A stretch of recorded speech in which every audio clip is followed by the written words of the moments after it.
اور ان کے کرتے پر جھوٹ موٹ کا لہو بھی لگا لائے۔ یعقوب نے کہا کہ یوں نہیں ہے، بلکہ تم اپنے دل سے یہ بات بنا لائے ہو۔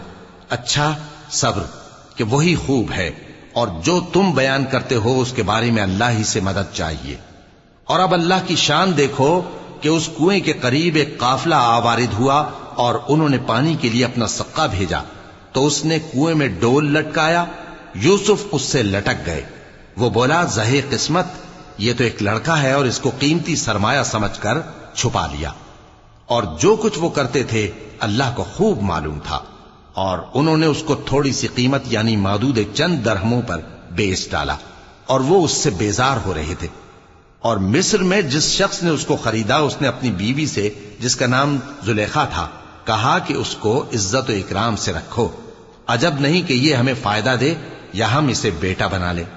اس طرح ہم نے یوسف کو سرزمین مصر میں جگہ دی، اور غرض یہ تھی کہ ہم ان کو خواب کی باتوں کی تعبیر سکھائیں۔ اور اللہ اپنے کام پر غالب ہے، لیکن اکثر لوگ نہیں جانتے۔